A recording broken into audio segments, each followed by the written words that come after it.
જરાક પાછળ.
અવાજ સંભળાય છે મિત્રો?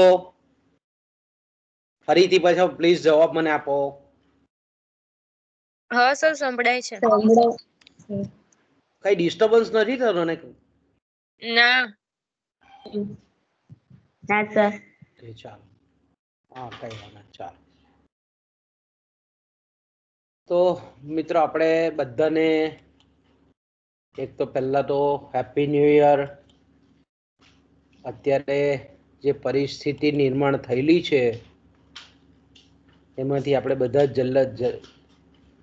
ઝડપથી બહાર આવી જઈએ એવી દરેક વ્યક્તિને શુભકામના. દરેકનું સ્વાસ્થ્ય સારું રહે અને જીવનના તમામ ક્ષેત્રોમાં પ્રગતિ થાય એવી મારા તરફથી અભ્યર્થના. તો આપણે હું માની લઉં છું કે તમે વેકેશનનો ખૂબ સરસ સદુપયોગ કર્યો હશે. ભણવામાં ખાસ કરીને સમયનો સદુપયોગ કર્યો હશે, કારણ કે આવો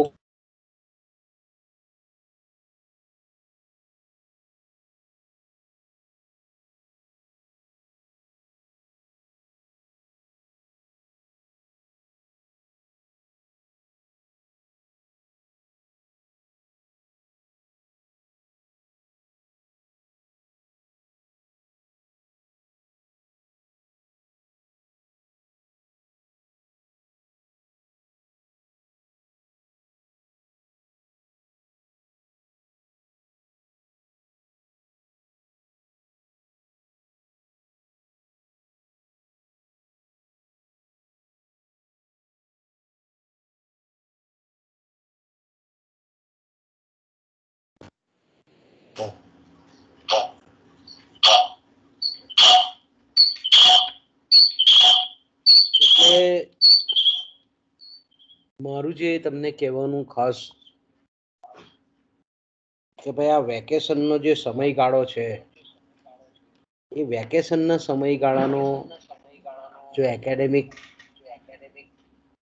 શૈક્ષણિક જો પૂરેપૂરો ઉપયોગ કરવામાં આવે તો આપણા ઘણા બધા સિલેબસો મોટા છે, તો ચાલતી શકીએ. તો આવો જે વેકેશનનો જે પીરિયડ ગાળો છે તે ખરેખર આપણા માટે મહેનત કરવાનો ખૂબ સરસ ગાળો છે. તો મારી તમને અંતરથી શુભેચ્છા છે કે ખૂબ મહેનત કરીને સારામાં સારા પર્સન્ટેજ લાવો અને તમારા કુટુંબનું, તમારા ઘરનું, તમારા સમાજનું નામ રોશન કરો, એવી આ નવા વર્ષની ખૂબ શુભકામના. કારણ કે આપણે જાણીએ છીએ તે પ્રમાણે કે સમય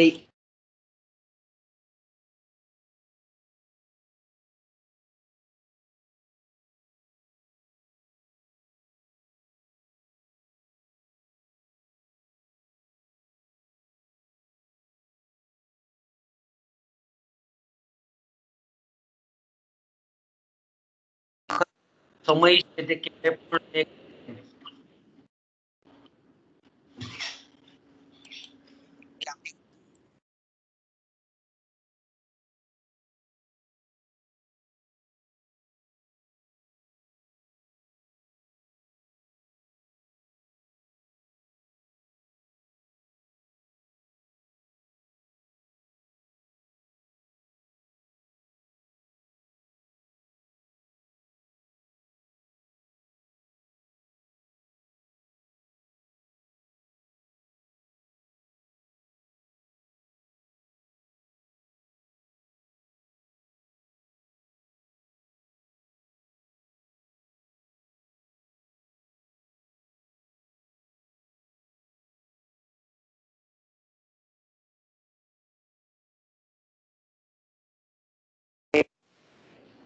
ખાસ કાળજી રાખવાની.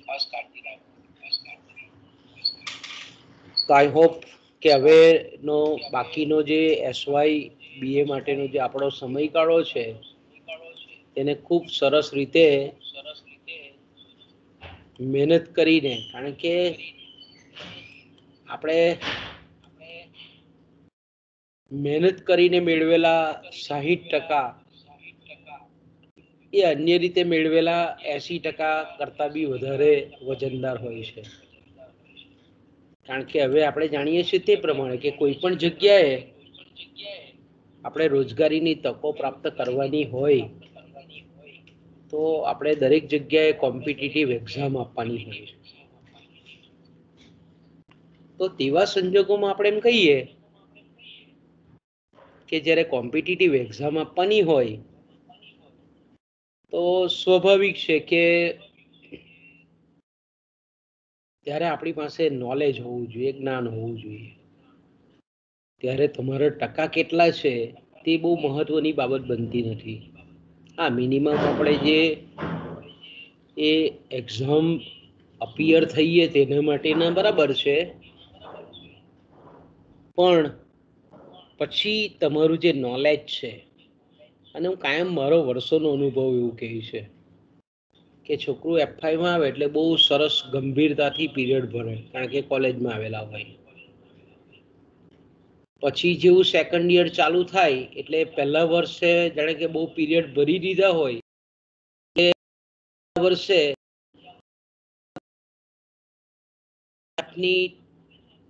આપણે એમ કહીએ કે ગંભીરતા વગર આવવા ખાતર આવતા હોય, કેમ્પસમાં બેસતા હોય, પણ ક્લાસરૂમમાં ન આવતા હોય.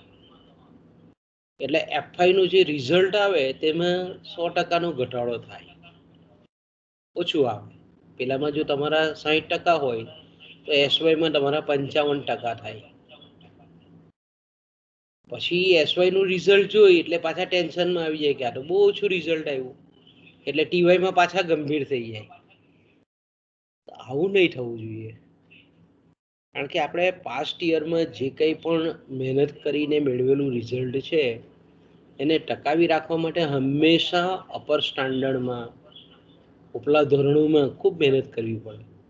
એફઆઈમાં તમે દરરોજની 5 કલાકની જો રીડિંગ કરતા હોય, વાંચતા હોઈએ, તો એસવાયમાં તમારે 8 કલાકનું ઓછામાં ઓછું રીડિંગ જોઈએ.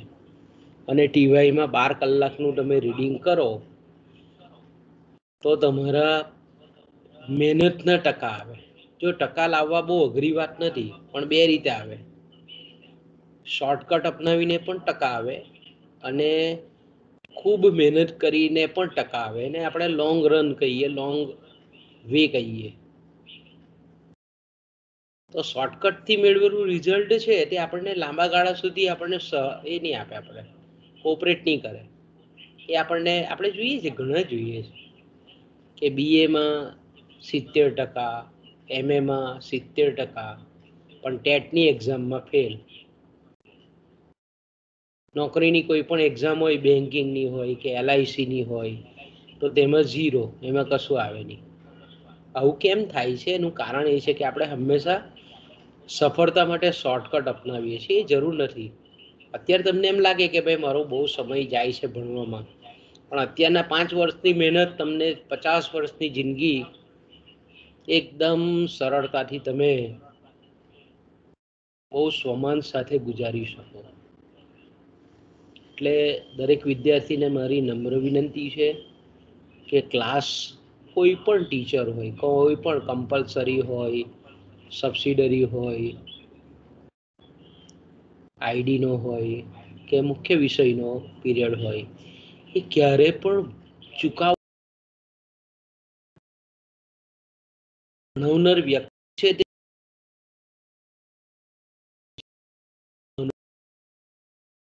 જે શિક્ષકો છે તે આપણું જીવન તારી નાખે છે. ઘણી વખત આપણું ચેન્જ કરી નાખે છે. તો કોઈ પણ પીરિયડ મિસ નહીં કરવો. ઘણા લોકોને એમ થાય કે ભાઈ પરીક્ષા આવશે ત્યારે દેખા જાયગા, ત્યારે આપણે ઉજાગરા કરીને વાંચી લઈશું. તો એ સારું ટાઈમ મેનેજમેન્ટ નથી અને એમાં આપણે ધારેલું તેવું રિઝલ્ટ નહીં મળે. અને જે આપણે એમ કહીએ ને કે ભણવાનો જે મુખ્ય ઉદ્દેશ છે કે જ્ઞાન પ્રાપ્તિની સાથે સાથે રોજગારીની પણ પ્રાપ્તિ, આ બંને હેતુઓ ત્યારે જ સિદ્ધ થાય કે તમે એની અંદર ડૂબી જાઓ, ભણવાની અંદર. કારણ કે અત્યારે બહુ ખરાબ વાતાવરણ છે. આપણે એમ કહીએ ને કે આ પરિસ્થિતિ જે અત્યારે તે નિર્માણ થયેલી જ છે કે જેમાં રોજગારીની તકો ઓછી છે હમણાં, અને કદાચ ભવિષ્ય કઈ રીતનું આકાર લે છે એ પણ આપણે જાણતા નથી. આના કરતાં વિપરીત પરિસ્થિતિ પણ ભવિષ્યમાં આવી શકે. તો તેમાં આપણે એમ કે ભાઈ ચાલો કે મળી જશે, ગમે તે કામ કરી લઈશું, ને પણ આપણે જાણીએ છીએ તે પ્રમાણે કે અત્યારની જે પરિસ્થિતિ છે તે ઘણું બધું આપણને શીખવી જાય છે. તો એમાંથી આપણે તત્કાલીન અત્યારની જે પરિસ્થિતિ છે તેમાંથી આપણે બોધ લેવાનો છે કે આના કરતાં વિપરીત પરિસ્થિતિ ઊભી થાય તો ઘણા સંજોગોમાં ત્યારે હરીફાઈ કેટલી વધશે તમે વિચાર કરી શકો નોકરી માટેની. તો તે સમયે આપણે પાછા નહીં પડીએ. કારણ કે આવું તમને કોઈ કહેવાનું નથી, કોઈ લેવલે તમને કહેવાનું નથી, કોઈ વ્યક્તિ કહેવાનું નથી. કારણ કે તમારા ઘરવાળાને આપણે એમ કહીએ કે આવક અને ખર્ચના 2 છેડા ભેગા કરવામાં જ સમય નીકળી જાય. મોટા ભાઈઓ છે કે બહેન છે એ પોતાની જવાબદારી, પોતાનું કામ જ એટલું હોય કે એની પાસે બી ઈચ્છે તો પણ સમય નથી. એટલે આપણે જ આપણું મૂલ્યાંકન કરીને આપણે આપણા જીવનને, આપણી કારકિર્દીને યોગ્ય માર્ગ પર લાવવાની છે. એટલે આ 2077મું જે વર્ષ છે, નવું સંવંત, વિક્રમ સંવંત, એ તમારા માટે ખૂબ સારા સદવિચારો લાવે, ખૂબ મહેનત કરવાની પ્રેરણા આપે, એવી તમને અંતરથી શુભેચ્છાઓ. અમારો સહકાર કાયમ અધ્યાપકોનો, આપણા તમામ કોલેજના અધ્યાપકોનો સહકાર ખૂબ સારો છે. એટલે આપણે આ નવા વેકેશન પછી આપણે ખૂબ ઓછો સિલેબસ બાકી છે અભ્યાસક્રમ.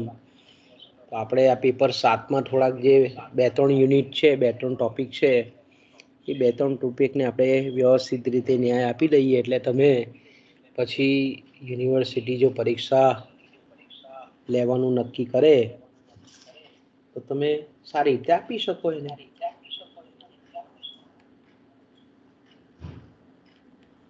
તો આપણે લાસ્ટ ટાઈમ જ્યાંથી અટકેલા હતા ત્યાં આપણે શરૂઆત કરીશું.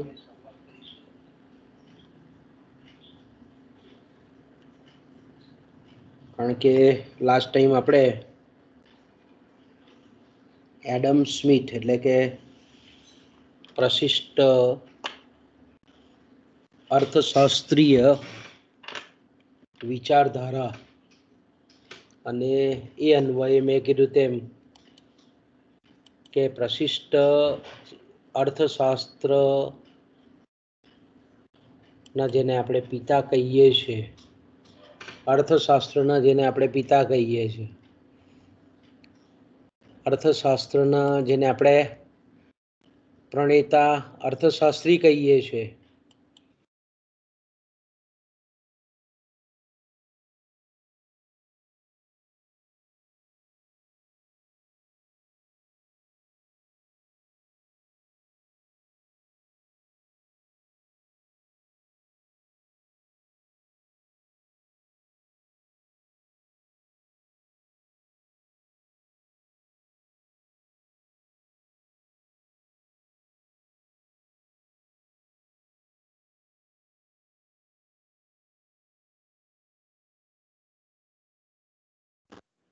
પહેલું એમનું જે પુસ્તક હતું તે તો ખાસ કરીને તત્વજ્ઞાન પર હતું, જેને આપણે નૈતિક વૃત્તિઓનો સિદ્ધાંત કહીએ.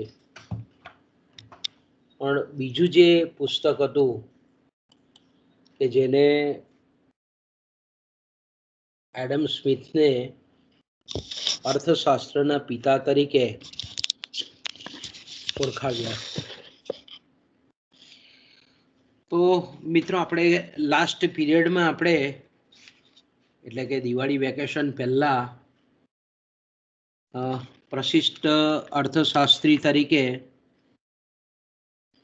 એડમ સ્મિથનું જે જીવન પરિચય હતો તેની આપણે લાસ્ટ પીરિયડમાં આગળના પીરિયડમાં વેકેશન પહેલાના પીરિયડમાં ચર્ચા કરી ગયા. ત્યાર પછી આપણે સ્મિથના સમયનું જે ઇંગ્લેન્ડ અને ખાસ કરીને યુરોપના દેશોમાં જે વાતાવરણ હતું સામાજિક, આર્થિક,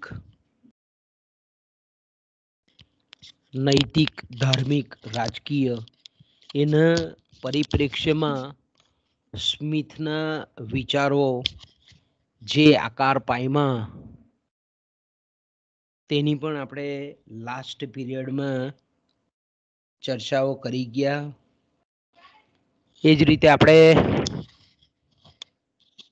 રાષ્ટ્રોની સંપત્તિ એમનું જે પુસ્તક હતું an inquiry into the causes and nature of wealth of science, કે જેને આપણે રાષ્ટ્રોની સંપત્તિનું સ્વરૂપ અને એના કારણોની તપાસ એવું એને ગુજરાતીમાં આપણે નામ આપી શકીએ. એની પણ આપણે ચર્ચા લાસ્ટ પીરિયડમાં કરી ગયા કે ખાસ કરીને એડમ સ્મિથે જે પોતાનું પુસ્તક વેલ્થ ઓફ નેશન્સ લખેલું હતું 1773માં એમ તો લખાઈને પૂરું થઈ ગયેલું હતું, પણ 1776માં પબ્લિશ થયું. ત્યારે આપણે જાણીએ છીએ તે પ્રમાણે કે જે પ્રકૃતિવાદી વિચારકો હતા, નિસર્ગપંથીઓ હતા, એમના જે પુસ્તકના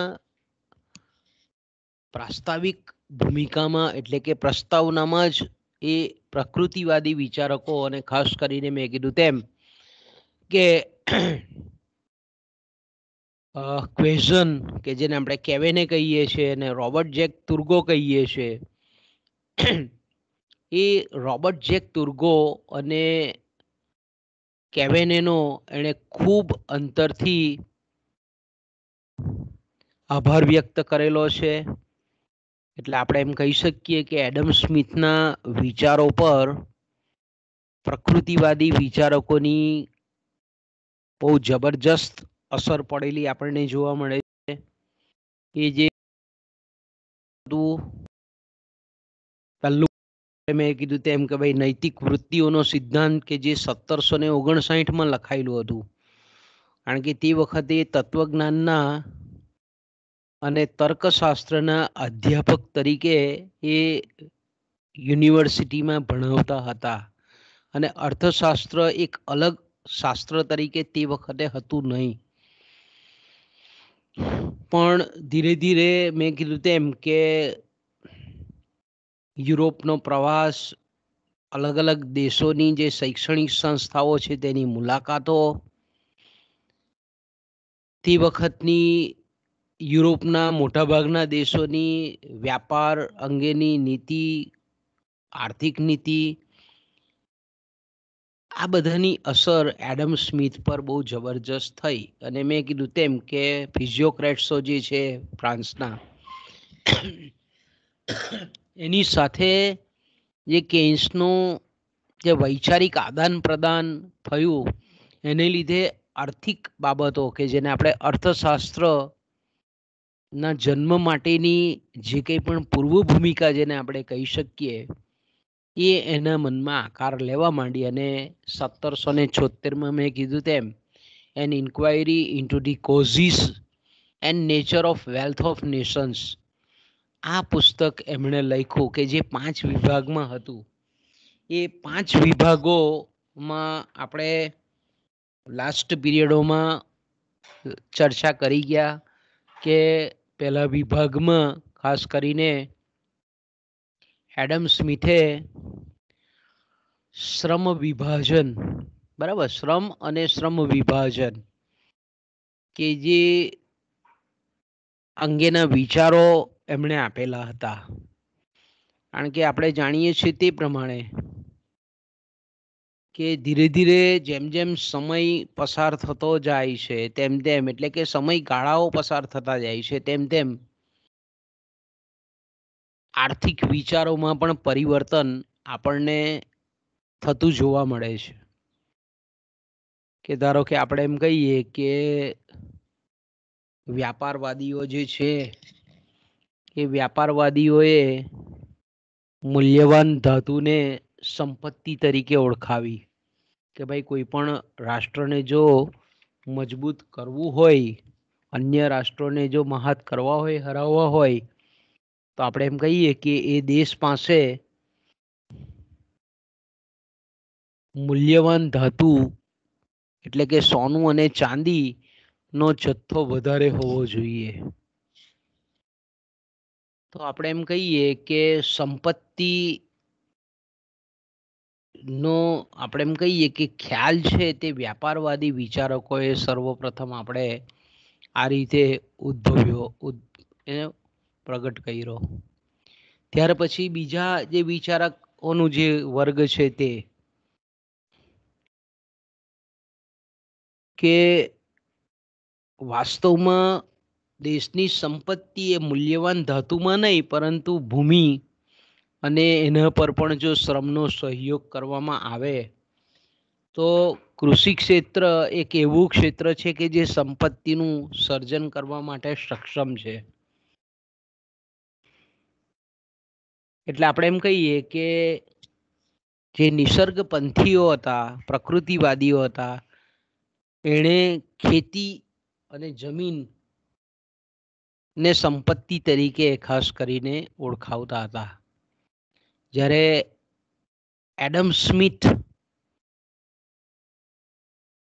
નું કહેવું એવું હતું કે ભાઈ કોઈ પણ રાષ્ટ્રોમાં જો સંપત્તિમાં વૃદ્ધિ કરવી હોય, બરાબર, તો એમાં શ્રમ ખૂબ અગત્યનું ઉત્પાદનનું સાધન છે. અને આપણે એમ કહીએ કે શ્રમ એ સંપત્તિનો આધાર છે, સંપત્તિનું કારક બિંદુ છે. અને એમાં પણ ખાસ કરીને આપણે જાણીએ છીએ તે પ્રમાણે કે ઉત્પાદક શ્રમ અને જો કોઈ પણ રાષ્ટ્રમાં જે ઉત્પાદક શ્રમ છે એનું જો યોગ્ય વિભાજન કરવામાં આવે, એટલે જે વ્યક્તિને જે કામમાં અનુકૂળતા હોય, કૌશલ્યતા હોય, કુશળતા હોય, એ વ્યક્તિને જો એને કામની વહેંચણી કરવામાં આવે તો આપણે એમ કહીએ કે અર્થતંત્રમાં ઓછા સમયે, ઓછા ખર્ચે અને વધારે ઉત્પાદન શક્ય બને. એટલે આપણે એમ કહી શકીએ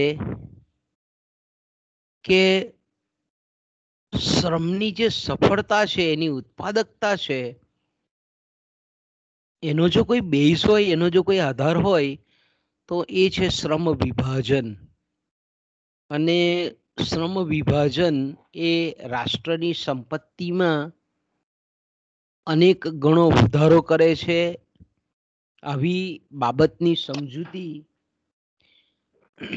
આપણને એડમ સ્મિથના વિચારોમાંથી પ્રાપ્ત થઈ. આપણે ચર્ચા લાસ્ટ પીરિયડોમાં કરી ગયા છે.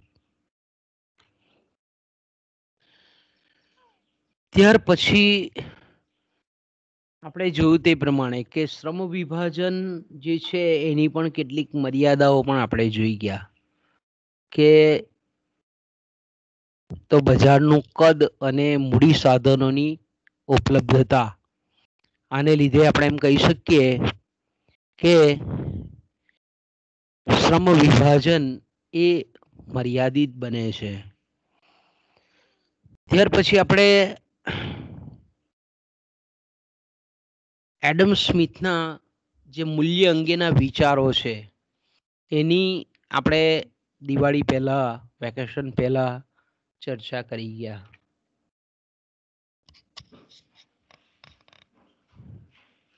એડમ સ્મિથે આપણે કીધું તે પ્રમાણે કે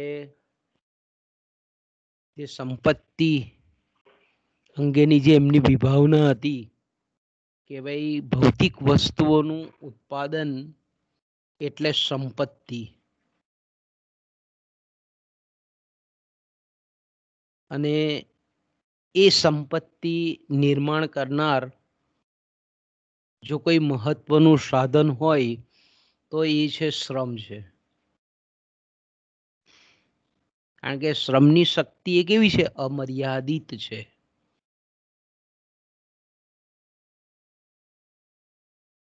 જમીન કે મૂડી સાધનો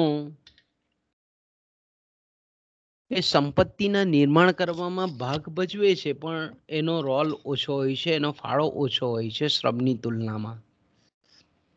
એટલે આપણે એમ કહીએ કે શ્રમના મહત્વની સાથે એમણે જે શ્રમ વિભાજન ની જે કલ્પના સાકાર કરી અને એને પરિણામ સ્વરૂપ આપણે એમ કહીએ કે શ્રમ વિભાજનમાં વિનિમયની જે કલ્પના હતી તે સહજ રીતે સંકળાયેલી કલ્પના હતી. અને આપણે એમ કહીએ કે જ્યારે વિનિમયનો પ્રશ્ન ઊભો થતો હોય ત્યારે સ્વાભાવિક છે કે મૂલ્યનો પ્રશ્ન પણ સાથે સાથે ઊભો થયેલો હોય છે. એટલે આપણે એમ કહી શકીએ કે એડમ સ્મિથે મૂલ્ય અંગેનો જે સિદ્ધાંત આપેલો છે એ પણ ખૂબ મહત્વનો સિદ્ધાંત છે. કારણ કે આપણે જાણીએ છીએ તે પ્રમાણે કે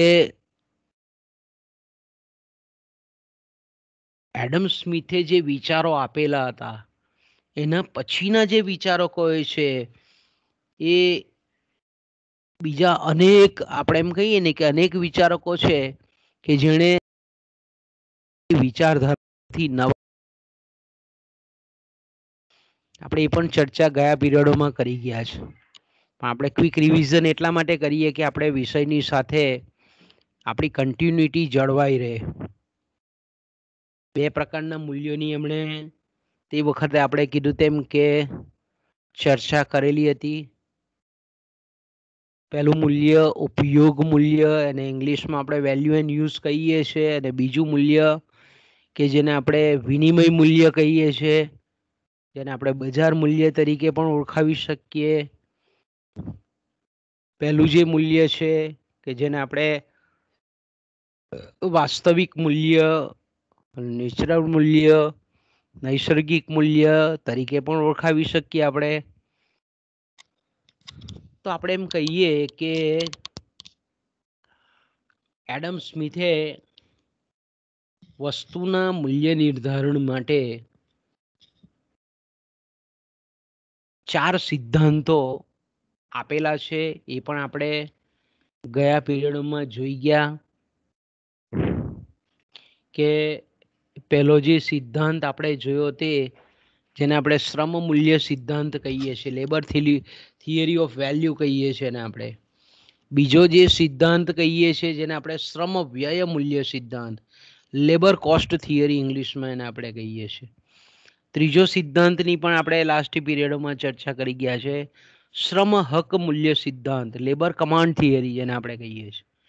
અને ચોથો જે સિદ્ધાંત છે એને આપણે ઉત્પાદન વ્યય મૂલ્ય સિદ્ધાંત કહીએ છીએ, જેને આપણે કોસ્ટ ઓફ પ્રોડક્શન થિયરી જેને આપણે કહીએ છીએ, ઉત્પાદન ખર્ચનો જેને આપણે સિદ્ધાંત કહીએ છીએ તે.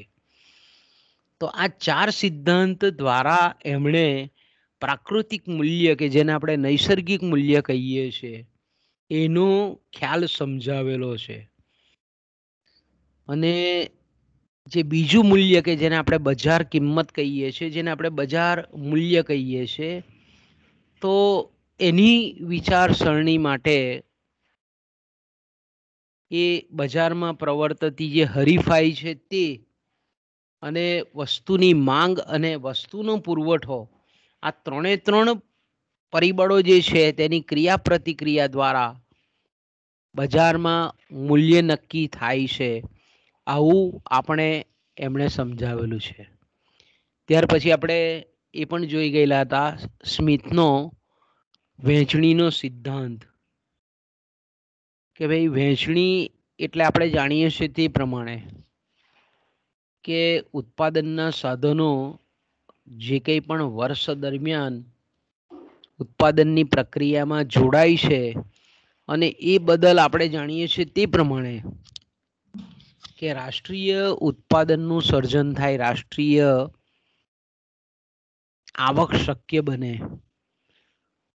તો રાષ્ટ્રીય આવક કે રાષ્ટ્રીય ઉત્પાદન એ ઉત્પાદનના સાધનોની પાછળ વહેંચાય છે કે ભાઈ રાષ્ટ્રીય ઉત્પાદનમાં જમીનનો જે ફાળો છે તેને વળતર તરીકે ભાડું ચૂકવવામાં આવે છે, એટલે ભાડા નિર્ધારણનો સિદ્ધાંત આવે. શ્રમિકો જે શ્રમ કાર્ય, શ્રમ વ્યય કરે છે ઉત્પાદનની પ્રક્રિયામાં અને રાષ્ટ્રીય ઉત્પાદનમાં સહયોગ આપે છે, તો એના પાછળ વેતન નિર્ધારણના સિદ્ધાંતો. એ જ રીતે નિયોજકો જે પોતાની નિયોજન શક્તિ, પોતાનું જે જોખમ છે, અનિશ્ચિતતા છે, આનો જે જોખમો ઉઠાવે છે, જે કંઈ પણ સાહસ વૃત્તિ કરે છે, એના બદલામાં એને જે વળતર મળે છે તેને આપણે નફાના સિદ્ધાંતો કહીએ છીએ. તો આપણે એમ કહીએ કે એ જ રીતે વ્યાજનો સિદ્ધાંત કે મૂડીને જે વળતર ચૂકવવામાં આવે છે જેને આપણે વ્યાજનો દર કહીએ છીએ. તો આ જે સિદ્ધાંતો છે તેને આપણે વહેંચણીના સિદ્ધાંતો કહીએ છીએ. અને ખાસ કરીને આપણે જાણીએ છીએ તે પ્રમાણે કે એડમ સ્મિથનો જે કંઈ પણ વહેંચણીના સિદ્ધાંતો છે એમાં ખાસ કરીને આપણે એના વેતન અંગેના જે વિચારો છે એની આપણે લાસ્ટ પીરિયડોમાં ચર્ચા કરી ગયા છે કે ભાઈ જ્યારે વેતન દર છે એ વેતન દરનો આધાર આપણે વેતન નિધિ પર છે, વેતન ભંડોળ પર છે. અને ઉત્પાદનની પ્રક્રિયામાં જ્યારે આપણે એમ કહીએ કે શ્રમિકો જે શ્રમ ખર્ચે છે અને સામાન્ય રીતે જેટલો પણ શ્રમ ખર્ચે છે એ પ્રમાણે એને વળતર મળવું જોઈએ. અને ખાસ કરીને મેં કીધું તેમ કે વેતન દર અંગેનો જે જીવન નિર્વાહનો સિદ્ધાંત છે તે આપણને એડમ છે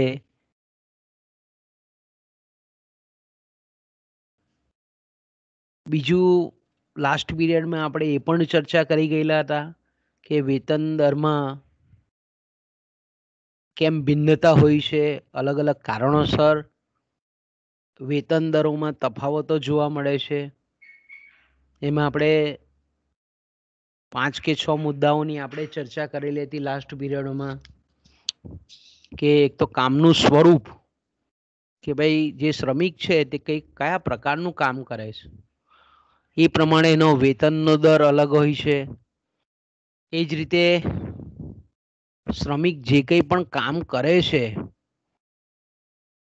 એમાં એને જો તાલીમ લેવી પડતી હોય તો આપણે એમ કહીએ કે વેતન દરમાં ભિન્નતા આપણને જોવા મળે છે. એ જ રીતે નો અનુભવ હોય તેવા શ્રમિકને કે કર્મચારીને વેતન દર અલગ મળે છે. એ જ રીતે શ્રમિક પર મૂકવામાં આવેલી જે જવાબદારી છે એના ઉપરનું જે જોખમ છે એને લીધે પણ આપણને વેતન દરમાં વિભિન્નતા પ્રવર્તતી જોવા મળે છે. એ જ રીતે આપણે એમ કહીએ કે કોઈ કામ કરવાથી જો સમાજમાં માન સન્માન મળતું હોય, પ્રતિષ્ઠા મળતી હોય તો તેવા સંજોગોમાં આપણે એ પણ ચર્ચા કરી ગયા કે નીચું વેતન સ્વીકારવા પણ તૈયાર હોય છે. પણ જો જેને આપણે બેડ જોબ્સ કહીએ છીએ, જેને હલકા પ્રકારના કામો કહીએ છીએ, એવા કામો કરવા માટે જ્યારે કોઈ શ્રમિક કે કર્મચારીઓ ઓછા થતા હોય તો તેવા શ્રમિકોને વેતન દર ઊંચો પણ મળે છે. એની પણ આપણે લાસ્ટ પીરિયડમાં ચર્ચા કરી ગયેલા હતા. તો આટલી ચર્ચા આપણે લાસ્ટ પીરિયડમાં કરી ગયેલા હતા. ત્યાર પછી વહેંચણીનો જે બીજો આપણે કહીએ છીએ કે વિચાર છે એ છે નફા અંગેના વિચાર. કે એડમ સ્મિથ સામાન્ય રીતે આપણે એમ કહીએ છીએ કે મૂડીરૂપી જે સાધનો છે એનો જે સંચય છે, એનો જે સર્જન છે, એનું જે રોકાણ છે એને લીધે નફો પ્રાપ્ત થાય છે. એટલે મૂડી સાધનોનું જે રોકાણ છે એને લીધે મૂડીને નફો પ્રાપ્ત થાય છે. એટલે આપણે એમ કહીએ કે કોઈ પણ મૂડીપતિ હોય એ પોતાની મૂડીનો જ્યારે ઉપયોગ કરે છે તો એ ઉપયોગ બદલ એને વળતર આપવું જોઈએ. આ વળતર એ નફો છે. સામાન્ય રીતે અત્યારે આપણે કેવું સમજીએ છીએ કે ભાઈ મૂડીના ઉપયોગ બદલ એને જે વળતર મળે છે એને આપણે વ્યાજ કહીએ છીએ.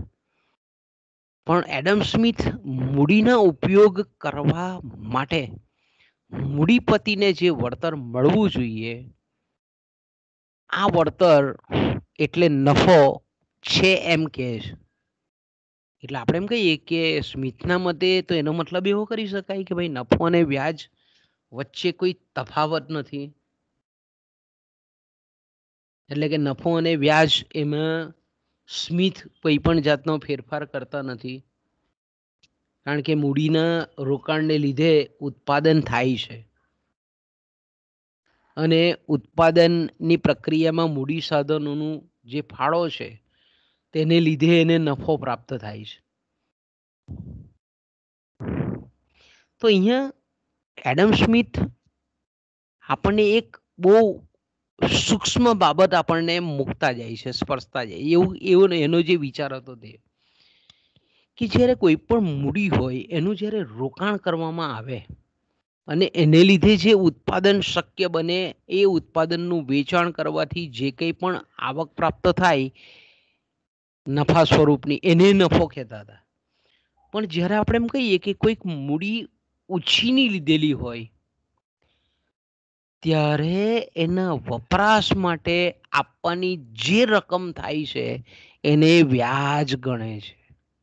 જો અહીંયા આપણે એમ કહેતા હોય કે ભાઈ નફા અને વ્યાજ વચ્ચે ફેર નથી પાડતા, પણ એડમ સ્મિથ આપણને એવું ચોક્કસ કહે છે કે જ્યારે મૂડીનો ઉત્પાદકીય ઉપયોગ છે એના બદલામાં જે એ ઉત્પાદન કરે છે અને એમાંથી જે આવક પ્રાપ્ત થાય છે એને નફો કહેવામાં આવે છે.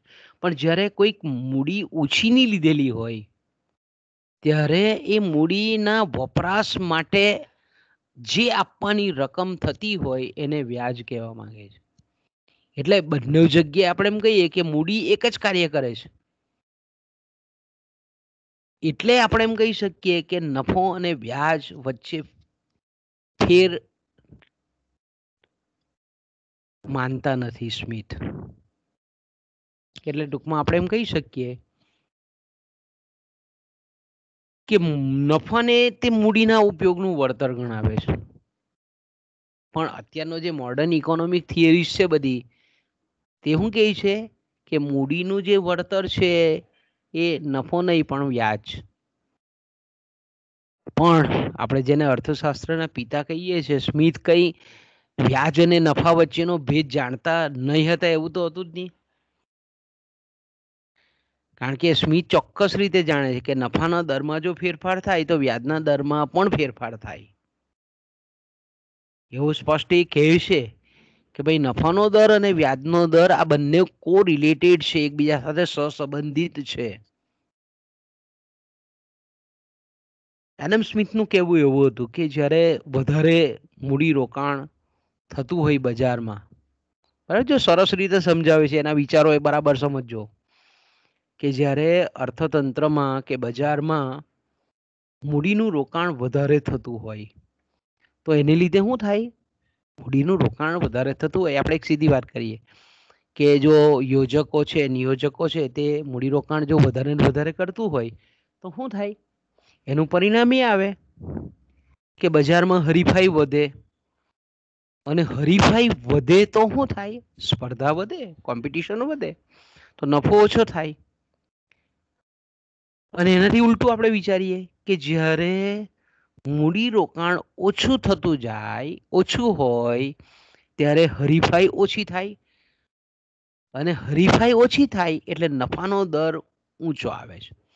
એટલે અહીંયા શું કહેવા માંગે છે આપણને એડમ સ્મિથ કે જેમ મૂડી રોકાણ વધારે એટલે નફો ઓછો, અને મૂડીરોકાણનું જેટલું સંકોચન વધારે, ઓછું રોકાણ થાય એટલો નફો વધારે. બીજું એડમ સ્મિથ આપણને એવું પણ કહે છે કે જો નફાની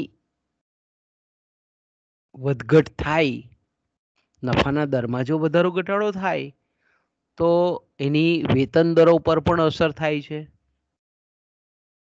કારણ કે એડમ સ્મિથ આપણને એવું કહે છે, ખૂબ સરસ, જો બધા એના વિચારો ખૂબ આ તે સમયના એમના શબ્દોના વિચારો છે બધા, કે ભાઈ મૂડીના રોકાણમાં જ્યારે વધારો થાય ત્યારે સ્વાભાવિક છે કે મૂડીનું રોકાણ વધતું હોય ત્યારે શ્રમિકોની માંગ પણ વધે, કારીગરોની માંગ પણ વધે. મોર ઇન્વેસ્ટમેન્ટ નીડ્સ અ મોર લેબર. બરાબર છે, મોર ઇન્વેસ્ટમેન્ટ નીડ્સ અ મોર લેબર. જેમ મૂડી રોકાણ વધે તેમ વધારે શ્રમિકોની માંગ ઊભી થાય, અને વધારે શ્રમિકોની માંગ ઊભી થાય, શ્રમની માંગ વધે એટલે શું થાય? તો કે ભાઈ એની અસર વેતન દર પર થાય, વેતન દર પણ વધે. એટલે આપણે એમ કહી શકીએ કે મૂડીરોકાણ વધે તો વેતન દર પણ વધે છે. એનાથી ઉલટું કે જ્યારે મૂડીરોકાણ ઘટે છે ત્યારે શ્રમિકોની માંગ ઘટે છે, શ્રમિકોની માંગ ઘટે છે તો વેતન દર પણ ઘટે છે. કારણ કે માંગ કરતા જ્યારે શ્રમિકોનો જો પુરવઠો વધારે હોય તો સ્વાભાવિક છે કે વેતન દર નીચા જાય છે. એટલે ટૂંકમાં આપણને એડમ સ્મિથના આ વિચાર પરથી આપણને શું મળે છે કે નફો અને વેતન, વહેંચણીના જે બે વળતર જે છે તે નફો અને વેતન આ બંને વિરુદ્ધ દિશામાં જાય છે. એટલે જ્યારે વેતન વધે છે ત્યારે નફો ઘટે છે. તો તમે બીજી રીતે પણ એને વિચારી શકો કે વેતન વધે છે એનો મતલબ હું? તો કે ભાઈ શ્રમિક જ્યારે ઉત્પાદનની પ્રક્રિયામાં જોડાય છે ત્યારે એના માલિકો જે છે, ઉત્પાદકો જે છે, સાહસિકો છે, તે એને વેતન આપે છે. તો જેટલું શ્રમિકોને વેતન વધારે આપે એટલું નફાનો દર ઘટવાનો. બીજી રીતે જો વિચારીએ તો આપણે વેતન વધે તો નફો ઘટે છે, ઓછો થાય, નફો ઓછો થાય. પણ જેવું વેતનમાં ઘટાડો થાય તો ઓટોમેટિકલી આપણે એમ કહીએ સ્વયં સંચાલિત રીતે માલિકોના નફામાં વધારો થાય છે. એટલે આપણે બીજી રીતે પણ વિચારી શકીએ કે જ્યારે નફો વધે છે ત્યારે વેતન ઘટે છે, નફો ઘટે છે ત્યારે વેતન વધે છે. એટલે ટૂંકમાં આપણે એમ કહીએ કે નફાનો દર અને વેતન દર આ બંને વચ્ચે ઇનવર્સ રિલેશનશિપ છે, વ્યસ્ત સંબંધ છે. પણ આપણે એમ કહીએ કે એડમ સ્મિથ આપણને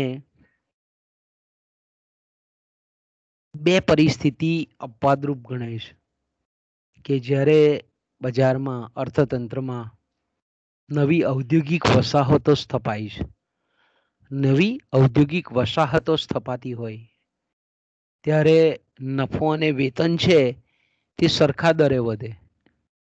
જો કેટલું સરસ કહે છે એડમ સ્મિથ, જો વિચારો એના પછીથી બધા બહુ લંબાણપૂર્વક વિચારો થયા.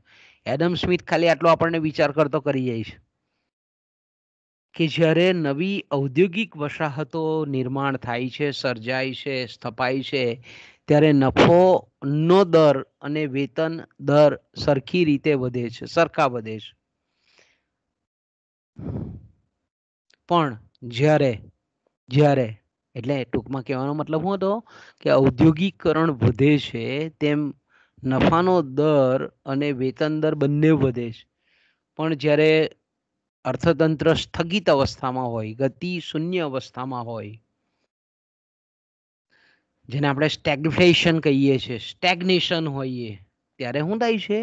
નફાના દર અને વેતનના દર એ ઓછા થતા જાય છે.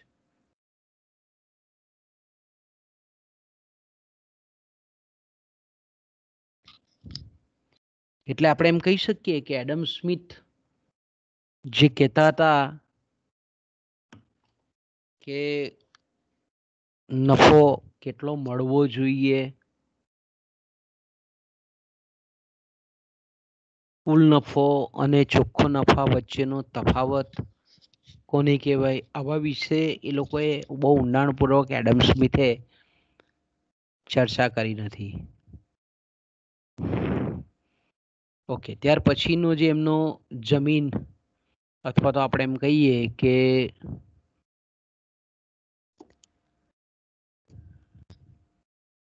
ભાડા વિશેના પણ વિચારો છે. પણ અહીંયા આપણે એમ કહી શકીએ કે એડમ સ્મિથે જે કંઈ પણ નફા અંગેના કે વ્યાજ અંગેના જે વિચારો આપેલા છે તેમાં ઘણી વખત આપણે અમુક જે વિચારો છે તે એકબીજા પર આચ્છાદિત થતા હોય એવું પણ આપણને ઘણી વખત લાગે. ઘણી વખત આપણને એમ લાગે કે ભાઈ સ્મિથ છે તે જે નિયોજક છે અને મૂડીપતિ છે એ એક જ વ્યક્તિ છે એમ ગણે છે. પણ વાસ્તવિક જગતમાં આપણે જોઈએ છે કે ભાઈ મૂડીપતિ ઘણી વખત અલગ હોય અને સાહસિકો એ અલગ હોય. હા, ઘણી વખત આપણે જાણીએ કે માણસ પોતે જ હોય, નિયોજક પોતે હોય ને પોતાની જ મૂડી હોય, તો તે સંજોગોમાં આપણે એમ કહીએ કે ભાઈ નફો અને વ્યાજ એ લગભગ એક જ વ્યક્તિને મળતા હોય એટલે કદાચ એ બંનેને અલગ પાડવું લગભગ અશક્ય બનતું હોય. કદાચ આપણે માનીએ કે તે વખતે એડમ સ્મિથ 1776 ની વાત કરીએ તો આપણે તે વખતે સ્વાભાવિક છે કે ભાઈ જે મૂડી જેની પાસે હતી એ લોકો સાહસિકો હતા, નાના કદના એકમો હતા, એટલે તે વખતે કદાચ તત્કાલીન સમયમાં સ્મિથની આ વિચારધારા હતી તે કદાચ યોગ્ય કહેવાય.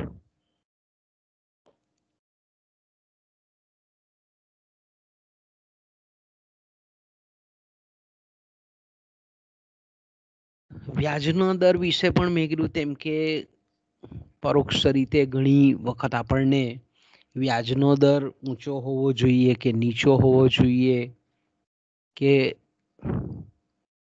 મૂડીપતિઓએ એ મૂડીનું ધિરાણ કરવું જોઈએ કે ન કરવું જોઈએ.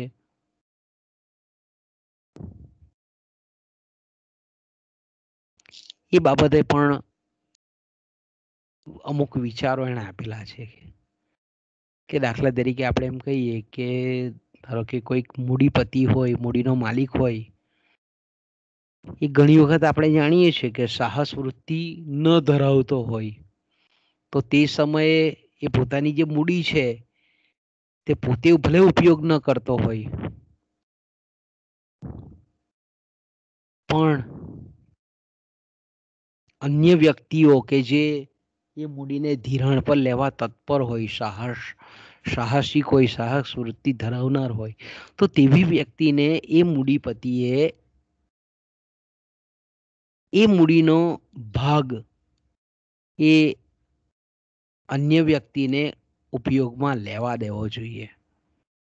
હા, એને જ્યારે મૂડીનું ધિરાણ કરવામાં આવે ત્યારે એની જે મૂડીની સુરક્ષા છે એ પ્રમાણે વ્યાજનો દર નક્કી કરવો જોઈએ. અને જ્યારે આપણે એમ કહીએ કે કરવામાં આવેલું ધિરાણ જ્યારે જોખમી હોય ત્યારે વ્યાજનો દર ઊંચો લેવો જોઈએ, એવું પણ આપણને એડમ સ્મિથ કહે છે.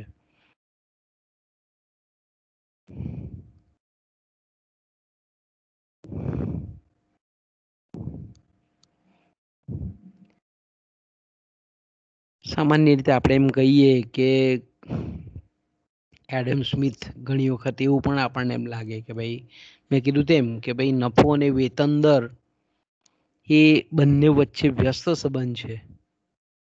કારણ કે સ્મિથ એવું કહે છે કે ભાઈ નફો એ શ્રમના ફળમાં પડતો મૂડીપતિઓનો ભાગ છે. શ્રમનું ફળ એટલે હું તો કે વેતન દર. એટલે આપણે એમ કહીએ કે નફો અને વેતન એકબીજાથી ઉલટી દિશામાં ફરતા હોય એવું આપણે એમ કહી શકીએ. અને આપણે જોઈ ગયા તે પ્રમાણે. ત્યાર પછી મેં કીધું તેમ કે એમના ભાડા વિશેના જે વિચારો છે તે કે એડમ સ્મિથે આપણે કીધું તેમ પ્રમાણે કે એણે જે ભાડા અંગેના જે વિચારો આપેલા છે તે ખાસ કરીને મેં કીધું તેમ કે મહદઅંશે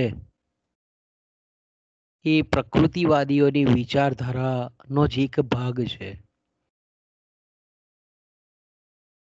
બરાબર. એડમ સ્મિથે જે આપણે એમ કહીએ કે ભાડા વિશેના વિચારો આપેલા છે તે ખરેખર તો જે પ્રકૃતિવાદીઓ છે, નિસર્ગવાદીઓ છે, એના જ વિચારો આપણને એનામાં આવેલા હોય એવું આપણે એમ કહી શકીએ.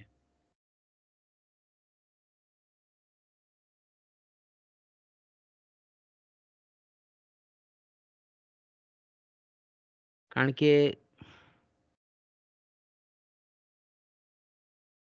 એડમ સ્મિથ એવું કહે છે કે ભાઈ જમીનનો જ્યારે માલિક હોય, જમીનનો કોઈ માલિક હોય, એ હંમેશા એ જમીનમાંથી જે કંઈ પણ ઉપજ પ્રાપ્ત થાય, જે કંઈ પણ સર્જન થાય, જે કંઈ પણ નિર્માણ થાય, એનો અમુક ભાગ એ લેવા માટે હંમેશા તત્પર હોય છે. અને જમીન માલિક હંમેશા એવું વિચારતો હોય કે ખેડૂત પાસેથી કઈ રીતે એ જમીનના ઉત્પાદનનો વધારેમાં વધારે ભાગ મેળવી શકે.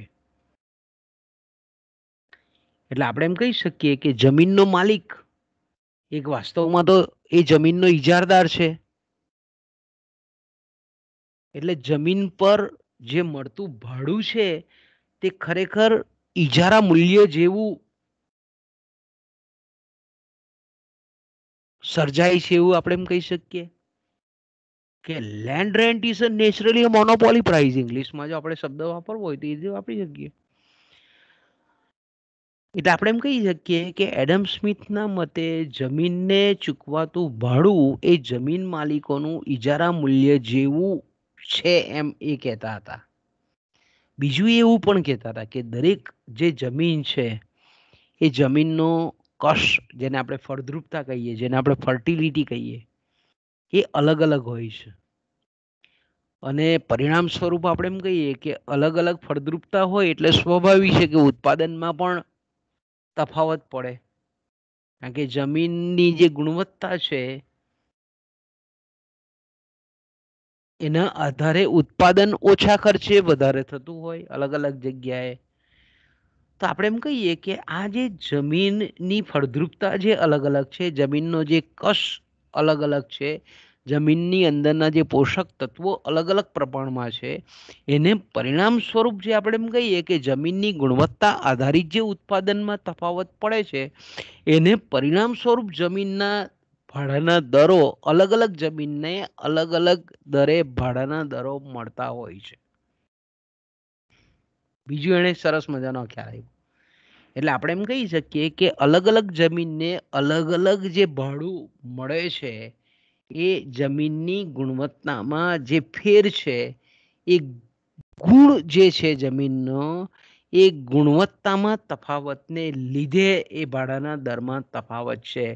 એના પછીથી આ સિદ્ધાંતને ખૂબ સરસ રીતે એના પછીના જે વિચારક છે ડેવિડ રિકાર્ડો, કે જેણે ભાડાનો સિદ્ધાંત આપેલો હતો, એ આ મૂળ એના વિચારો એડમ સ્મિથના હતા. અને એના પરથી એણે પછી આ તફાવતી જે ભાડું છે એનો સિદ્ધાંત મૂક્યો. પણ એના મૂળ આપણને એડમ સ્મિથના વિચારોમાં જોવા મળે છે.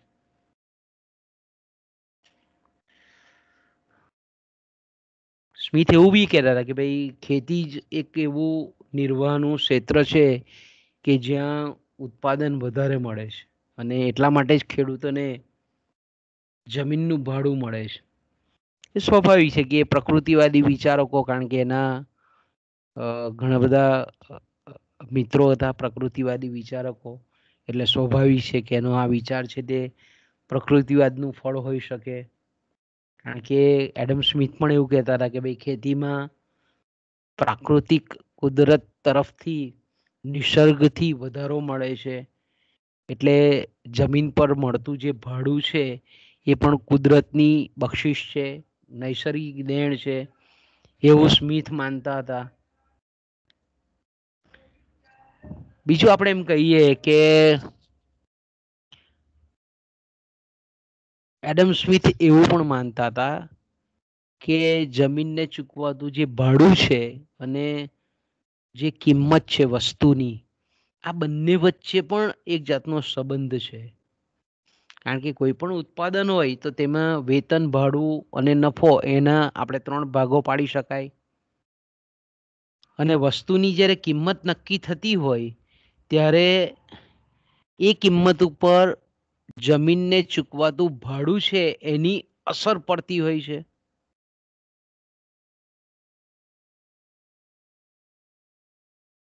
એટલે આપણે એમ કહી શકીએ કે કિંમત નિર્ધારણમાં ભાડું છે તે પણ મૂલ્યનું એક મહત્વનું અંગ છે, એવું કે કહેતા હતા.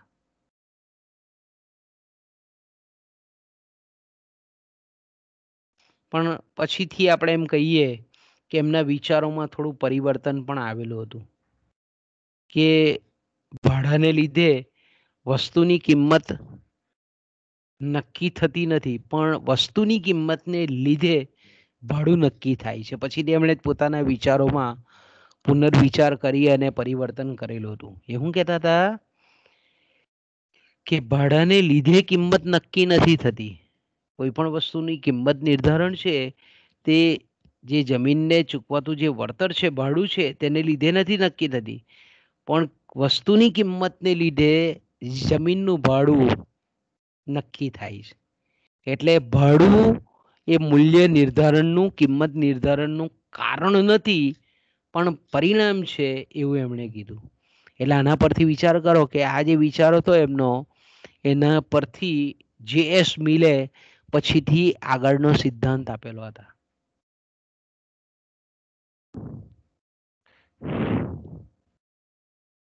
ઘણાના વિચારો આપણે એમ કહીએ કે એડમ સ્મિથ ખાસ કરીને ભાડાની બાબતની જ્યારે વાત કરીએ છીએ ત્યારે જમીન માલિકોની એક અધિશેષ આવક તરીકે ગણે છે.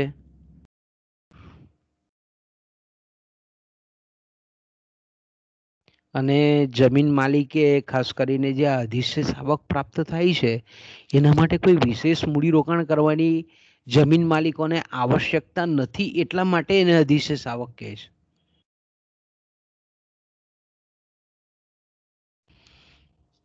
ઓકે, ત્યાર પછીનો જે એડમ સ્મિથનો વિચાર છે આગળનો એ છે એડમ સ્મિથના આંતરરાષ્ટ્રીય વેપાર વિશેની વિચારો. કે ભાઈ એડમ સ્મિથ આપણે એમ કહેતા હતા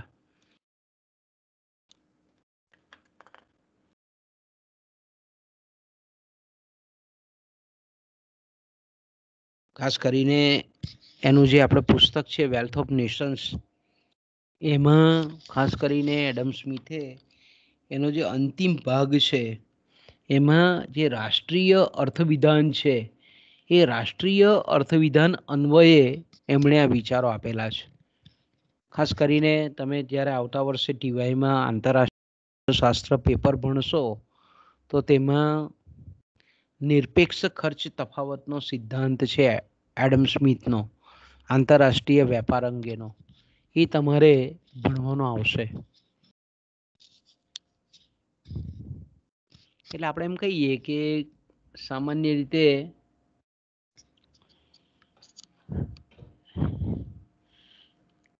આંતરરાષ્ટ્રીય વેપારના સિદ્ધાંતની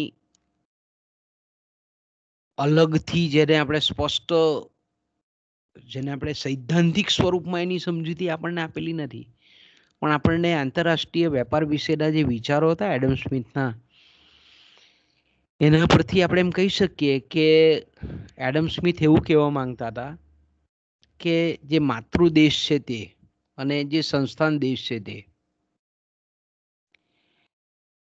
માતૃદેશ અને સંસ્થાન દેશ એટલે માતૃદેશ એટલે દાખલા તરીકે ઇંગ્લેન્ડ છે તે બ્રિટિશરોનો માતૃદેશ કહેવાય, અને સંસ્થાન દેશ કે ભાઈ બ્રિટિશ જે સામ્રાજ્યવાદ છે એણે ભારતમાં સંસ્થાન સ્થાપેલા હતા, કોલોની સ્થાપેલી હતી, એટલે ભારત એ સંસ્થાન દેશ થયો.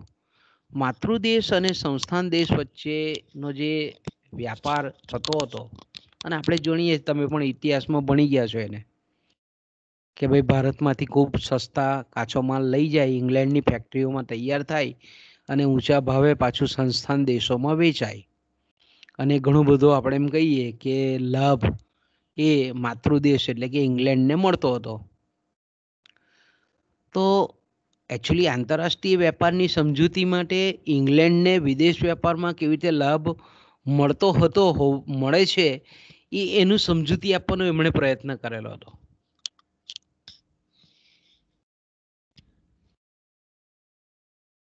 એટલે ખાસ કરીને મેં કીધું તેમ કે એનું જે વેલ્થ ઓફ નેશન્સ છે એના જે 5મો ભાગ છે એમાં એડમ સ્મિથે આંતરરાષ્ટ્રીય વેપાર અંગેની સમજૂતી એમણે આપેલી છે. એટલે એકચ્યુઅલી આંતરરાષ્ટ્રીય વેપાર અંગે એટલે પ્રાદેશિક શ્રમ વિભાજન એવી રીતે ઓળખાવતા હતા એને. એડમ સ્મિથ આપણે જાણીએ છીએ તે પ્રમાણે કે કોઈ પણ એટલે કે પોતાનું જે માતૃ દેશ છે એને જો સ્વાવલંબી બનાવવું હોય તો એ સ્વાવલંબી બનાવવા માટે અને ખાસ કરીને રાજ્યની જે તિજોરી છે એ મૂલ્યવાન જે ધાતુઓ છે સોનું અને ચાંદી એ કિંમતી ધાતુઓથી ભરાઈ જાય, એટલા માટે આપણે એમ કહીએ કે નિકાસ પાત્ર જે અધિશેષ છે તેની હિમાયત તે લોકો કરતા હતા. બીજું આપણે જાણીએ છીએ તે પ્રમાણે કે એડમ સ્મિથે શ્રમ વિભાજન અને વિશિષ્ટીકરણ એ સંપત્તિના કારક પરિબળો છે એવું પણ કીધેલું કે ભાઈ કોઈ પણ રાષ્ટ્રની સંપત્તિમાં જો વધારો કરવો હોય તો શ્રમ વિભાજન અને વિશિષ્ટીકરણ કરવું જોઈએ કે જેથી કરીને ઉત્પાદન વધે અને ઉત્પાદનને યોગ્ય રીતે વહેંચી શકાય. એટલે નવા બજારો વિકસાવવા જોઈએ, એટલે અન્ય દેશોમાં સંસ્થાનો કોલોનીઓ સ્થાપવી જોઈએ, સામ્રાજ્ય સ્થાપવા જોઈએ, અને એ રીતે અન્ય રાષ્ટ્રોમાં બજારો વિકસાવી અને શ્રમ વિભાજન દ્વારા જે વધારે અધિશેષ ઉત્પાદન થાય છે એનું વેચાણ કરી અને સંપત્તિમાં વધારો કરી શકાય છે.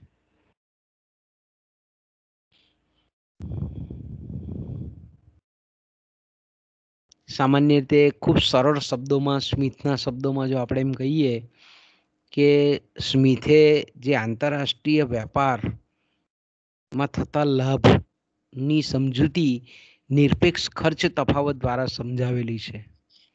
એડમ સ્મિથ એવું કહે છે કે ભાઈ કોઈ પણ કુટુંબ હોય એ કુટુંબનો વડા જે મુખ્ય પર્સન છે, મુખ્ય વડો છે, એનો કેવો નિયમ હોય કે ભાઈ કોઈ પણ વસ્તુ પોતાને જે જરૂરિયાત હોય અને જો એ બનાવટો હોય અને એનું જો ઉત્પાદન ખર્ચ જો ઊંચું આવતું હોય તો એ વસ્તુ એને જાતે નહીં બનાવે, પણ એ અન્ય વ્યક્તિ પાસેથી ખરીદી કરવી જોઈએ, અન્ય વ્યક્તિઓ પાસેથી ખરીદવી જોઈએ એવું માનતા હતા. એડમ સ્મિથ એવું કહે છે કે ભાઈ જ્યારે દરજી છે તે જ્યારે કપડાં સીવતો હોય તો એ પોતાના માટે જ સીવતો નથી હોતો. એ જ રીતે આપણે એમ કહીએ કે દરજી છે તે પોતાની જે બૂટ ચંપલની જરૂરિયાત છે તે કંઈ પોતે નથી બનાવતો. એ કપડાની જે કંઈ પણ જરૂરિયાત છે એના માટે કપડાં એ પોતે બનાવે, કારણ કે પોતાનો વ્યવસાય છે, પોતે તજજ્ઞ છે, કૃષક અનુભવી છે એ બાબતમાં. પણ એને બૂટ ચંપલ ભલે બનાવતા આવડતા હોય પણ એ બનાવે નહીં. એ શું કરે છે, અન્ય જે વ્યક્તિ છે એનો આશ્રય લે છે. એ જ રીતે મોચીને પણ કપડાં સીવતા આવડતા હોય પણ એ જ્યારે એ કપડાં નહીં સીવતો હોય, પણ કપડાં માટે એ અન્ય ટેલર કે દરજી ઉપર આધાર રાખતો હોય. એ જ રીતે આપણે એમ કહીએ કે અર્થતંત્રમાં જે ખેડૂત છે એને જે જરૂરી જે સાધન સામગ્રી છે એ બધી કંઈ પોતે નથી બનાવતી, અલગ અલગ વ્યક્તિઓ પર આધાર રાખે છે. અને આ અલગ અલગ વ્યક્તિઓ છે તે પોતાના અંગત સ્વાર્થ, આર્થિક સ્વાર્થને લીધે કામ કરતા હોય છે. એટલે અહીંયા આપણને એડમ સ્મિથના વિચારોમાં જોવા મળે છે. એડમ સ્મિથ એવું કહેવા માંગે છે કે માનવીનું વર્તન કેવું છે, આર્થિક માનવ છે. માનવી કેવો છે, ઇકોનોમિક મેન છે. એને જે બાબતમાં વધારે આર્થિક લાભ મળતો હોય એનું ઉત્પાદન એ હાથ ધરે છે. એટલે મોટે ભાગે આપણે એમ કહીએ કે દરેક વ્યક્તિ છે તે પોતાના પડોશી કરતા વધુ જે વસ્તુના ઉત્પાદનમાં લાભ જણાતો હોય તેવા વસ્તુનું ઉત્પાદન એ હાથ ધરે છે હંમેશા.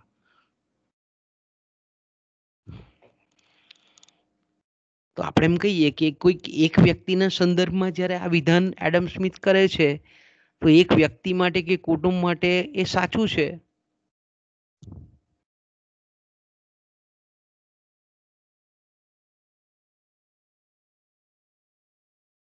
તો એનો મતલબ એવો થાય કે આખા દેશના સંદર્ભમાં પણ એ સાચું હોઈ શકે. દાખલા તરીકે આપણે એમ કહીએ કે જો આપણો નજીકનો કોઈક દેશ હોય, એ જો દેશ છે તે આપણને કોઈક વસ્તુ આપણે જો ભારતમાં બનાવતા હોઈએ એના કરતા જે વસ્તુ પોતાના દેશમાં બનાવીને અહીંયા જો ઓછી કિંમતે આપતો હોય તો એનો સ્વીકાર કરવો જોઈએ. દાખલા તરીકે એક સમજાવું તમને એટલે તમને આઈડિયા આવી જાય કે ધારો કે ભારતમાં ખનિજ તેલના કુવાઓ છે, બરાબર, અંકલેશ્વર છે, કાલોલ છે, આસામ છે, કોયલીમાં છે. તો આપણે અહીંયાથી ખનિજ તેલ કાઢીએ તો અહીંયા આપણે ધારો કે 1 લીટરનો 40 રૂપિયા ખર્ચ આવે છે. ઓકે, આપણે જ્યારે 1 લીટર ખનિજ તેલનું ઉત્પાદન આપણી જમીનમાંથી, ભારતની જમીનમાંથી ઉત્ખનન કરીએ તો ધારો કે 40 રૂપિયા પ્રતિ લીટર એનો ખર્ચ ધારો કે આવે છે. અને આ જ વસ્તુ આપણે એમ કહીએ કે સાઉદી અરેબિયા છે, ઓમાન છે, ઈરાક છે, ઈરાન છે, આવા જે ખનિજ તેલમાં જે વિશિષ્ટીકૃત થયેલા રાષ્ટ્રો છે કે જ્યાં 1 લીટર ખનિજ તેલનો ભાવ ઉત્પાદન ખર્ચ 4 રૂપિયા છે, તો અહીંયા આપણે 40 રૂપિયા છે અને ત્યાં 4 રૂપિયા છે. તો આપણે શું કરવું જોઈએ? અહીંયા ઉત્પાદન નહીં કરવું જોઈએ, ત્યાંથી આપણે એ આયાત કરવી જોઈએ. કારણ કે 4 રૂપિયા આપણને ત્યાંથી જો 4ની જગ્યાએ ભલે 10 રૂપિયા આપણને આપતા હોય, પણ આપણા 40 રૂપિયા કરતાં 10 રૂપિયા લીટર એ આપણને સસ્તું, ઘણું સસ્તું પડે છે. એટલે અહીંયા ઉત્પાદનના સાધનો રોકાય નહીં, એને બહારથી એની આયાત કરવી જોઈએ. અને આવી વસ્તુમાં કે જ્યાં નિરપેક્ષ ખર્ચ તફાવત છે, તો એની આયાત પર કોઈ પણ જાતનો પ્રતિબંધ હોવો જોઈએ નહીં, એવું એડમ સ્મિથ કહે છે.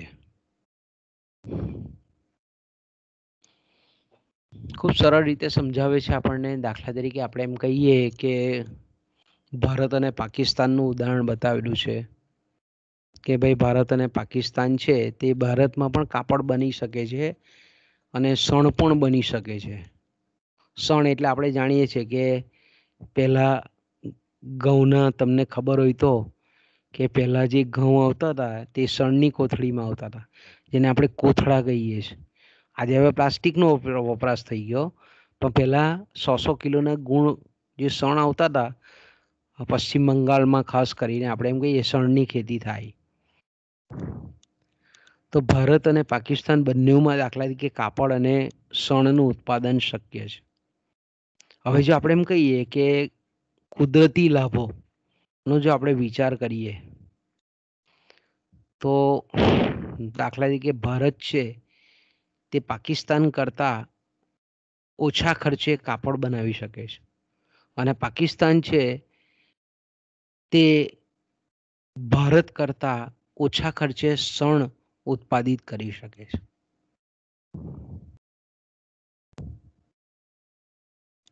ઓકે, દાખલા તરીકે આપણે એમ કહીએ કે એક શ્રમિક છે, એ આપણે એમ કહીએ કે એક આખો દિવસ મહેનત કરે છે, તો ભારતમાં આપણે એમ કહીએ કે એક શ્રમિક છે તે કે 12 મીટર કાપડનું ઉત્પાદન કરે છે, અને એક શ્રમિક છે આખો દિવસ પાકિસ્તાનમાં કાપડનું ઉત્પાદન કરે છે, તો 3 મીટર કાપડનું ઉત્પાદન થાય છે.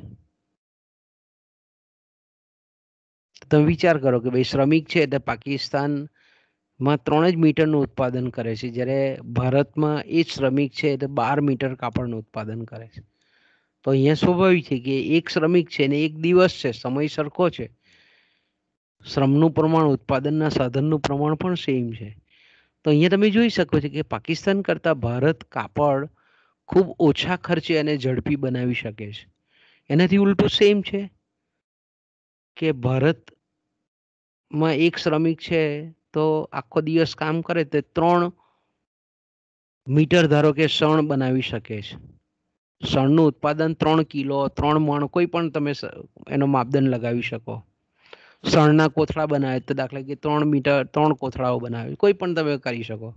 જ્યારે એ જ શ્રમિક એક દિવસમાં પાકિસ્તાનમાં 12 જેટલા સણના એકમોનું ઉત્પાદન કરે, તો સ્વાભાવિક છે કે કાપડ બનાવવામાં ભારતે વિશિષ્ટીકરણ કરવું જોઈએ, શ્રમ વિભાજન કરવું જોઈએ. પાકિસ્તાને સણની બાબતમાં શ્રમ વિભાજન અને વિશિષ્ટીકરણ કરવું જોઈએ, તો બંને દેશોને પરસ્પરનો લાભ થાય છે. ટૂંકમાં આપણને શું કહે છે કે આ રીતે પાકિસ્તાન જો શ્રમમાં વિશિષ્ટીકરણ કરે અને ભારત છે તે કાપડમાં વિશિષ્ટીકરણ કરે અને વિદેશ વેપાર જો શક્ય થાય, ચીજ વસ્તુઓ અને વસ્તુઓનું આદાન પ્રદાન જો થાય, તો આનો લાભ બંને દેશોને થાય છે. એટલે આપણે એમ કહી શકીએ કે આંતરરાષ્ટ્રીય વેપાર જે છે તે જે માતૃદેશ છે એને સંપત્તિનું સર્જન કરવામાં, એને એકત્ર કરવામાં, અને સાથે સાથે આપણે એમ કહી શકીએ કે અન્ય દેશોને પણ વસ્તુ સસ્તી અને સારી પૂરી પાડવામાં એ મદદરૂપ થાય છે. ટૂંકમાં આપણે એમ કહીએ કે એડમ સ્મિથની જે આંતરરાષ્ટ્રીય વેપાર અંગેની જે વિચારધારા હતી તે વ્યાપારવાદી, કારણ કે ઇંગ્લેન્ડના જ હતા વ્યાપારવાદીઓ પણ, ને સ્મિથ પણ ઇંગ્લેન્ડના હતા. પણ એડમ સ્મિથ જે છે તે વ્યાપારવાદી જે વિચારધારા હતી, ઇંગ્લેન્ડની જ આગળની જે વિચારધારા હતી, એનાથી થોડા વિરુદ્ધ પડતા હતા. કારણ કે વ્યાપારવાદી વિચારકો શું કહેતા હતા કે આયાત પર નિયંત્રણો મૂકવા જોઈએ અને નિકાસને પ્રોત્સાહિત કરવું જોઈએ. એટલે આપણે એમ કહીએ કે વ્યાપારવાદી વિચારકો છે તે નિયંત્રણો મૂકીને અને આયાત પર પ્રતિબંધ મૂકીને વેપારની તરફેણ કરતા હતા, જ્યારે એડમ સ્મિથ એનાથી વિરુદ્ધ છે કે આયાત પર પણ પ્રતિબંધ મૂકવાની જરૂર નથી. શું કહે છે? આયાત પર પણ પ્રતિબંધ મૂકવાની જરૂર નથી.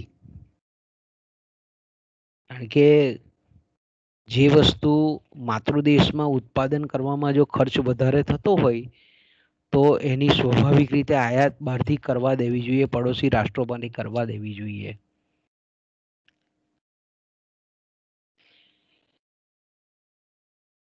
એડમ સ્મિથ ચોખ્ખું કહેતા હતા કે ભાઈ આંતરરાષ્ટ્રીય વેપાર, કારણ કે એ નિસર્ગવાદી વિચારધારાથી પણ અલગ પડતા હતા. કારણ કે નિસર્ગવાદી વિચારકો શું કહેતા હતા, પ્રકૃતિવાદીઓ, કે વ્યાપાર એ અનુત્પાદક છે, જ્યારે એડમ સ્મિથ બધા વ્યાપારવાદીઓ કરતા પણ જુદા વિચારો ધરાવતા હતા અને નિસર્ગવાદીઓથી પણ જુદા વિચારો ધરાવતા હતા. કે આંતરરાષ્ટ્રીય વેપાર છે તે પરસ્પર રાષ્ટ્રોને ફાયદાકારક થાય છે.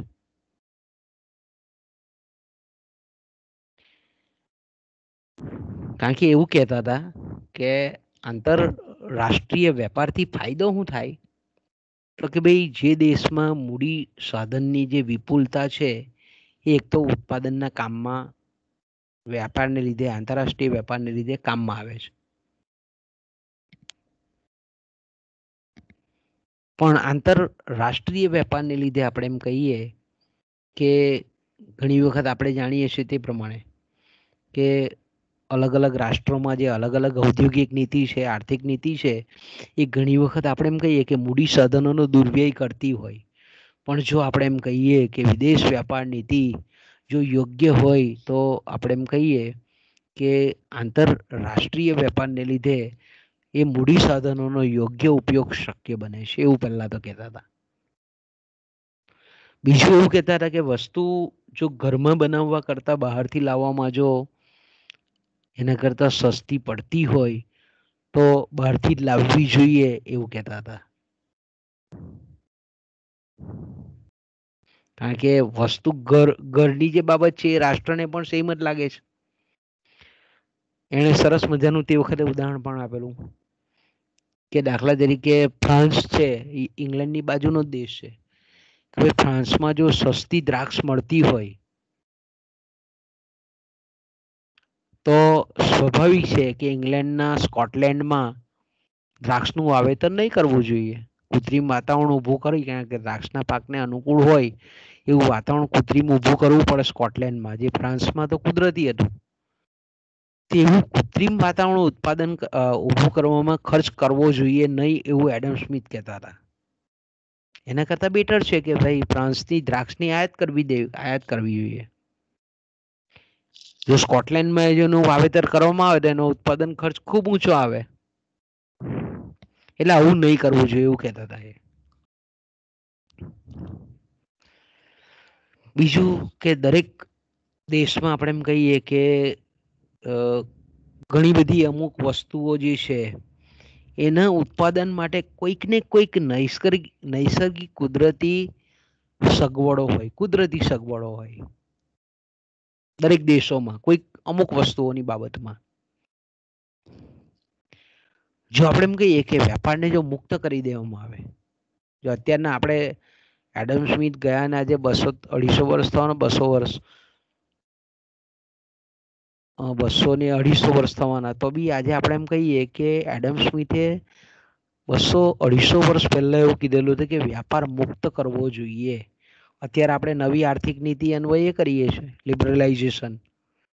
તો એવું કહેતા હતા કે ભાઈ જો વ્યાપારને મુક્ત કરો, ખુલ્લો કરી દો કોઈ પણ જાતના નિયંત્રણો વગર, તો આવી જે તે દેશોમાં અમુક વસ્તુમાં જે વસ્તુના ઉત્પાદનમાં જે નૈસર્ગિક સગવડો છે તેનો લાભ દરેક રાષ્ટ્રોને મળે.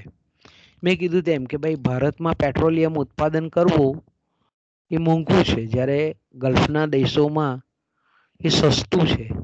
તો વ્યાપાર જો મુક્ત કરવામાં આવે તો સસ્તી વસ્તુ ભારતમાં લાવી શકાય. એવી રીતે ભારતમાં બી ઘણી વસ્તુ એવી સસ્તી છે કે ભાઈ ભારતમાં ચાની ખેતી બહુ ઓછા ખર્ચે થાય. વિશ્વની આપણે એમ કહીએ કે સૌથી વધારે ચાનું ઉત્પાદન કરતો દેશ ભારત છે, કારણ કે નૈસર્ગિક સગવડ છે, નૈસર્ગિક વાતાવરણ છે. તો અહીંયા જો આપણે કહીએ કે ચાના પાકમાં વિશિષ્ટીકરણ કરવામાં આવે તો એનો ફાયદો વિશ્વના તમામ દેશોને થાય, કારણ કે અહીંયાની જે સસ્તી ઉત્પાદિત થતી ચા છે તે સસ્તા ભાવે અન્ય રાષ્ટ્રોને પણ મળે. તો અહીંયા એડમ સ્મિથ એવું કહેતા કે વ્યાપારને જો મુક્ત કરવામાં આવે તો એનો લાભ દરેક દેશોને થાય. જે નૈસર્ગિક સગવડો જે તે વસ્તુના ઉત્પાદનમાં જે તે દેશને મળેલી છે એનો લાભ અન્ય રાષ્ટ્રોને પણ થાય, એવું એ કહેવા માંગે છે. અને એને પરિણામ સ્વરૂપ આપણે એમ કહીએ કે શ્રમ વિભાજન અને વિશિષ્ટીકરણ જો આ વસ્તુના ઉત્પાદનમાં થાય તો એનો લાભ વિશ્વ દુનિયાને મળે છે.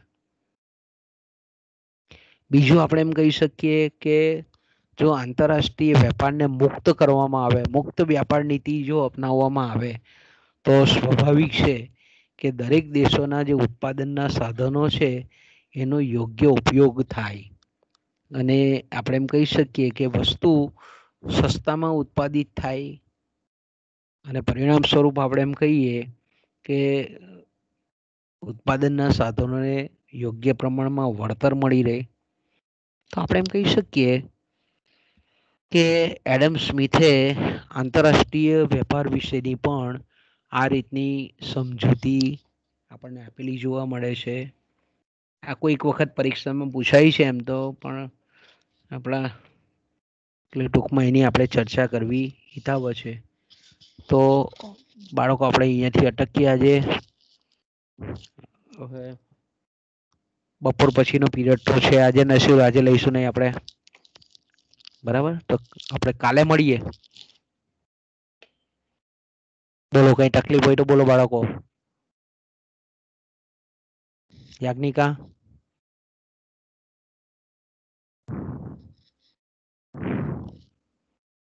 Yes sir. કઈ તકલીફ નહીં બેટા? ના સર. ઓકે, ચાલો તો મળીએ આપણે કાલે. હા.